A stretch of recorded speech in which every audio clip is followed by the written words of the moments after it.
Hello guys. Um, this is Onika Iha Labs.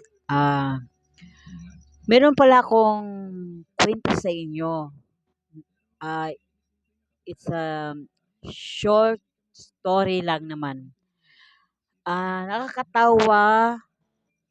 Ang feel ko nakakatawa or nakakainis, nakaka-bad trip dito sa nangyari siya sa Cebu City. Sa first time ko, parang nakagago lang eh, no? Nung November 13, may tumawag sa akin. Um, taga Cebu City sa group sa gobyerno.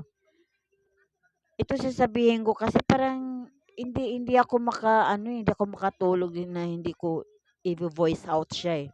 Kasi basta nakakainis siya. Yung sa barangay Punta Princesa ng Cebu City, tumawag sa akin noong November 13, 2023. Una muna, nag-text muna siya or sila. Sabi, "Ma'am, i-claim niyo na po dito sa Punta Princesa yung yung burial assistant ba yun? Ng kapatid ko na namatay si Ana Delia Alvar. Ano, text mo na matagal na daw yun. Pero, matagal na yun. Pero doon pa sila nagtumawag at nag-text sa akin. Yung na doon, yung pizza, April 27. Matagal na nga. Ang nakalagay sa chiki. Ganon yun. Tapos pinupunta ko, di sabi ko naman, ma'am, pwede ba sa Wednesday na lang? Kasi para maisa na rin yung lakad ko. Kasi nga may yung Wednesday na yon sa November 15, birthday kasi ng pamangkin ng partner ko. So, inisa ko na kasi sa pamasahe ay alam mo na mahal ang pamasahe ngayon. 4 beses kaya kami sumakay. Kaya yon pumunta na ako. Maaga ako, nauna ako doon. Pagpunta ko doon, dire-diretso na yung lakad ko. Pagdating ko doon, pumunta ko. Umakyat ako sa third floor kasi yon ang tinuturo sa akin na nandoon sa third floor ang assistant na nasa burial daw. Doon pumunta ko, sabi ko, "Ay, good morning po." Ang sabi ng doon, "Yes ma'am, ano po kailangan nyo?" Kasi tinawagan ako nung Lunes sa assistant sa sa burial. Siya, "Ay, oo ma'am, sabi hintay lang po kayo kasi meron pang kausap si Ma'am Carol," gano'n. Imano naman ako, hintay. Tapos sumaya wala na yung kausap niya, lumapit ako, "Ay, good morning ma'am. Ako po yung tinawagan niyo na na sa assistance ako Siya, "Ay, oo ma'am." Tapos binigay niya sa akin yung cheque. Ewan ko ba, kasi nga may tiwala ako, hindi ko tiningnan yung yung pizza. Ang tiningnan ko yung pangalan ko at saka apelyido ko at ang perma kung totoo. Yun nga, ito ma'am, pirmahan nyo. Pinirma ko. 3 beses ma'am, magpirma kayo. Yun nga, pumirma ko. Pagpirma ko. Tapos yung chiki, binigay sa akin. Nung binigay sa akin, ma'am, picture po tayo, pipicturean namin kayo. O sige, sigano naman ako sa chiki. Nakangisip pa. Iwan ko, nakangisip ako nun. Yun, alam nyo, umalis ako, tingnan ko lang yung pangalan tsaka yung pirma. Hindi ko tinignan yung pizza kasi nga may tiwala ako, 'di ba? Nagtiwala ako dahil yun nga. Doon nang malis ako, sabi ko, "Saan ba papalitan 'to?" Sabi niya, "Sa Land Bank po, ma'am. Doon sa may plaza." Di pumunta naman ako. Nagkaigaga din akong pumunta doon.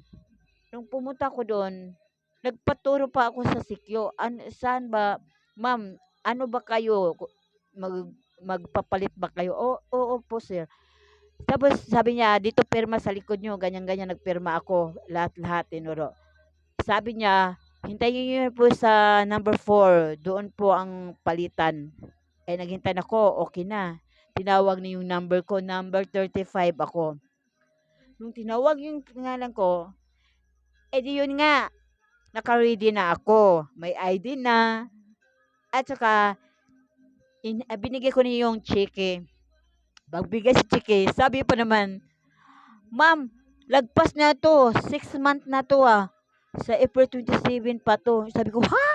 Sabi ko kagulat ako, "Bakit gano'n?" Eh, bago lang kasi ako tinawagan, nung Lunes, sabing gano'n. Eh, yun nga, ilagpas na po ito ma'am, ma'am balikan niyo doon at palitan niyo na lang. Alam mo nakakakahiya talaga ng ginawa nila. First time kong nagpalit-palit ng cheque na 'yan. Tapos napahiya pa ako. Napahiya ako sa mga tao dun, parang hindi hindi ako makaharap, basta yuko lang ako. Sabi ko, "Tang-ina talaga, oh." Nang lumabas ako, may kasama akong kaibigan ko, nagkita kasi kami dun. So sabi ko, "Naku lintik." Tinawagan ko yung number na nag-ano sa akin doon sa tumawag sa Punta Prinsesa. Tumawag sa akin nung Lunes. Sabi ko, "Ma'am," nakausap ko, "Ma'am bakit gano'n? Lagpas na lang pa 'to, expire na palang ano dito, yung date, yung ano niya, yung date niya. 6 month na daw sabi ng ano doon ng babae ng teller ba yun? Bakit gano'n? Tumawag kayo nung Lunes, matagal na pala 'to, eh." Alam mo nakakainis, nakaka-bad trip, 'di ba? 'Di ba nakaka-bad trip? Nakakainis. Palakad-palakad ako, pinapasyalan ko ng Cebu. Alis ano, lakad ako ng lakad, napakainit. Yun nga, sabi ng ano, ma'am, sige ma'am, bumalik kayo dito sa Punta Princesa sa barangay. Bumalik ako. Kasi aanuhin daw nila. Parang, babay ka naman sa UNO. Yung pumunta ko dito, hiningal ako, hindi ko maintindihan sa sarili ko. Pagdating ko doon, nagreklamo ako, hindi ako pinansin. Kaya, pinansin lang ako nung, parang napaiyak ako na hindi ako mapakali, hindi ko maintindihan. Talagang, nag-ano ako ng, kung sa Bisaya, nagkutasan ko, parang hindi ko maintindihan sa sarili ko. Ganon. Doon pa lang nila pinansin, "Ma'am, ano nangyari sa'yo?" Talagang ganon sila sa akin. Sabi ko, parang napaiyak ako, umiyak talaga ako. Sabi ko, parang ano parang kagago. Ginago niyo ako, sabi ko ganon. Bakit ganon? Matagal na pala to. Sabi ng babae doon, matagal na doon nag-text yung sa isa ka number sa partner niya. Doon sila nag-text. Yun naman pala, matagal na nag-text. Hindi daw nag-reply, hindi daw nakausap. Matagal na palang ano, bakit sa akin hindi nag-text o nagtawag kung hindi man na-contact doon sa number ko. Iisa lang ang number ko.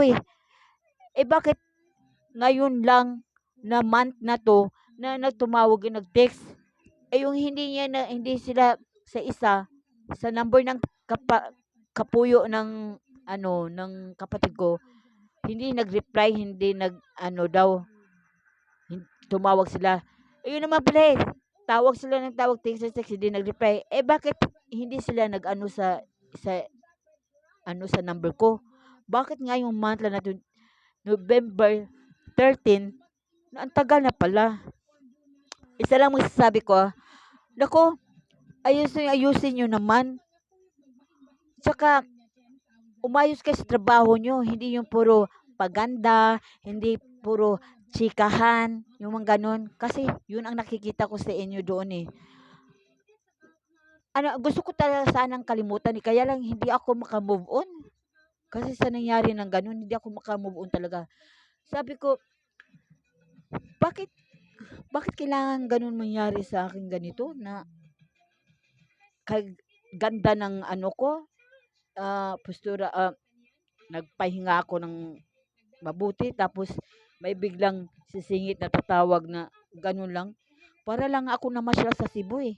Hindi hindi ako parang ano, nagpasya lang ako do'n parang ano, parang ginago nila ako. Parang ano, shout out sa Barangay Hall Punta Prinsesa. Umayos kayo, ayusin yung trabaho nyo, hindi yung mangurakot kayo ng mangurakot. Tapos ano, tsaka magtrabaho kayo ng maayos, hindi yung magtsikahan kayo, wala naman kayong ginagawa, tsikahan kayo, at saka ano, cellphone, magpaganda. Yun lang masasabi ko sa inyo.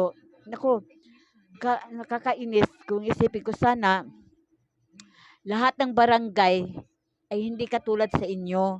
Sana umayos kayo kasi sinasahuran kayo ng maganda eh.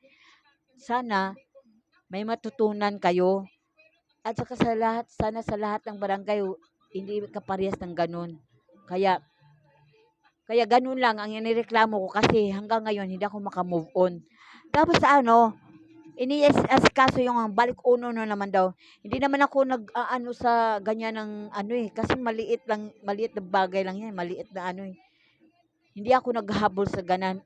Ang akin lang, maganda yung pakikitungo, maganda yung pag-assist nila. Pero hindi eh, parang nanggago ng tao, ano, mga baliw yata eh. Mga hindi ko maintindihan. Tsaka umayos kayo. Ano ko, sa barangay captain diyan sa Punta Princesa, yung mga ano nyo, mga staff nyo, turuan nyo, kulang sa leksyon. Yun lang. Maraming salamat.